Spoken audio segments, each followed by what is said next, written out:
କିଛି ନେତା ଭାବି ଦେଇଛନ୍ତି ଭାରତୀୟ ଜନତା ପାର୍ଟିକୁ ପଳେଇଲେ ଆମକୁ ବୋଧେ ସମ୍ମାନ ମିଳିଯିବ। ମୁଁ ଭାବୁଛି ଭାରତୀୟ ଜନତା ପାର୍ଟିର କାର୍ଯ୍ୟଶୈଳୀ ଉପରେ ଆଙ୍କର ଆଦୌ ଧାରଣା ନାହିଁ। ଅଖିଳ ଭାରତୀୟ ବିଦ୍ୟାର୍ଥୀ ପରିଷଦରେ ଆପଣ ଦେଖିବେ କେଉଁ ନେତା ଗୁଡ଼ା କଂଗ୍ରେସରୁ ବିଜେଡ଼ିରୁ ଯାଇକି ସେଠି ନେତା ହେଇଛନ୍ତି, ସଭାପତି ହେଇଛନ୍ତି? ଆଦୌ ନୁହେଁ, କ୍ୟାଡର ବେସ୍ ପାର୍ଟି ସେଇଟା। ଭାରତୀୟ ଯୁବ ମୋର୍ଚ୍ଚାରେ ଆପଣ ଦେଖିବେ ଯେତକ ଯୁବ ମୋର୍ଚ୍ଚା ସଭାପତି ଆପଣ ଦେଖିବେ ତାଙ୍କ ଦଳରୁ ବିଜେଡ଼ି ତ ଚିନୁ ସାହୁଙ୍କୁ କରିଦେଲା ସଭାପତି କଂଗ୍ରେସରୁ ଆସିକି ମଧ୍ୟ, କିନ୍ତୁ ଭାରତୀୟ ଜନତା ପାର୍ଟିରେ ଚାନ୍ସ ନାହିଁ।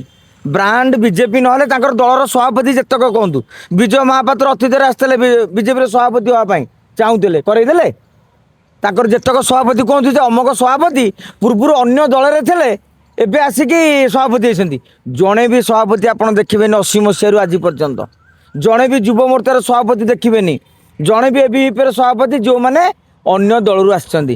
ଭାଇ କ୍ୟାଡର ପାର୍ଟିରେ ପ୍ରଥମେ କ୍ୟାଡର, ତାପରେ ଦଳ ବାହାର। ହଁ, କିଏ ଗୋଟେ ପଦ ସଭା ବିଧାୟକ ପଦ ପାଇବ, ତାରି ଭିତରେ ରହିବ, ଦଳର ମାମଲତକାର ହେଇପାରିବେନି। ଅନେକ ଲୋକ ଏହା ଭାବିକି ଯାଇଛନ୍ତି ଥରେ ବିଜେପିର ବ୍ୟୁହ ଭିତରକୁ ପଶି ଯାଆନ୍ତୁ, ସେ ଚକ୍ର ବ୍ୟୁହ ଭିତରେ ପଶିଗଲା ପରେ ନିଶା ଛାଡ଼ିଯିବ। ଭାଇ ଏବେକା ପରିସ୍ଥିତିକୁ ଦେଖି ନଜରରେ ରଖି ଆପଣ ଭବିଷ୍ୟତ କ'ଣ ଦେଖୁଛନ୍ତି ଓଡ଼ିଶାରେ ରାଜନୈତିକ ଦଳ? ଦେଖନ୍ତୁ, ରାଜନୀତି ସବୁବେଳେ କଡ଼ ଲଉଟାଏ। ଏଇଟା ଆଜି ଗୋଟେ ନୂଆ କଥା ନୁହେଁ, ଆଜିକା କଥା କାଲିକି ନାହିଁ।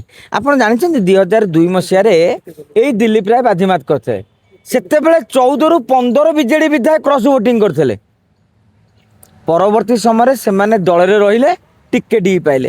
ଆଉ ଗୋଟେ ଉଦାହରଣ ଜାଣିଥିବେ, ପ୍ରଭାତ ତ୍ରିପାଠୀ ନିଲମ୍ବିତ ହେଲେ କି ନାହିଁ, କିନ୍ତୁ ତା ପୁଅ ଟିକେଟ୍ ପାଇଲେ କି ନାହିଁ? ପ୍ରଭାତ ବିଶ୍ୱାଳ ନିଲମ୍ବିତ ହୋଇଥିଲେ କି ନାହିଁ, ତାଙ୍କ ପୁଅ ଟିକେଟ୍ ପାଇଲେ କି ନାହିଁ? ରବୀନ୍ଦ୍ର ଜେନାଙ୍କୁ ଟିକେଟ୍ ଦେଲେନି, କିନ୍ତୁ ସ୍ତ୍ରୀ ଟିକେଟ୍ ଦେଲେ। ତେଣୁ ଦଳ ସବୁବେଳେ ରାଜନୈତିକ ଫାଇଦା ଦେଖେ, ଯେଉଁ ଦଳ ହଉ, ସେ ବିଜେଡ଼ି ହଉ, କଂଗ୍ରେସ ହଉ, ବିଜେପି ହଉ।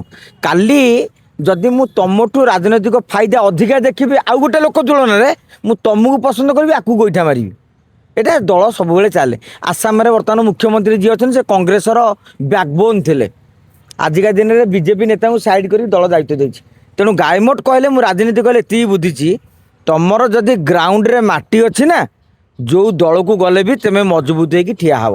ଆଉ ଯଦି ସେଟିଂ କରିକି କେଉଁ ଭାଇ ଜରିଆରେ, କେଉଁ ନନା ଜରିଆରେ ସଭାପତି, ଉପସଭାପତି, ସମ୍ପାଦକ ହେଇକି ଚାରିପଟ ବୁଲିକି କଣ୍ଟ୍ରାକ୍ଟର ଠିକାଦାରୀ କାମ କରିକି ମାମଲତିକାର କରୁଥିବ ଧଳା ସାର୍ଟ ପିନ୍ଧିକି, କାଲି ସେ ଭାଇର ପାୱାର କଟିଗଲେ ତମର ବି ପାୱାର କଟିଯିବ।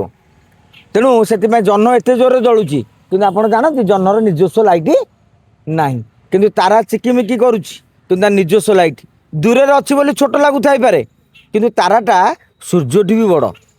ତେଣୁ ଏଇଭଳିଆ ରାଜନୀତିରେ ମଧ୍ୟ ସେଇଆ। କାଲି କିଏ କେଉଁଠି ଯାଇକି କେଉଁ କନଷ୍ଟିଚ୍ୟୁଏନ୍ସିରେ ପଶିକି ରାଜନୀତି ଆରମ୍ଭ କରିବ, ସେତେବେଳେ କେଡ଼େ କେଡ଼େ ନେତା ଖତ ହେଇଯାଇଛନ୍ତି, ଇଏ କ'ଣ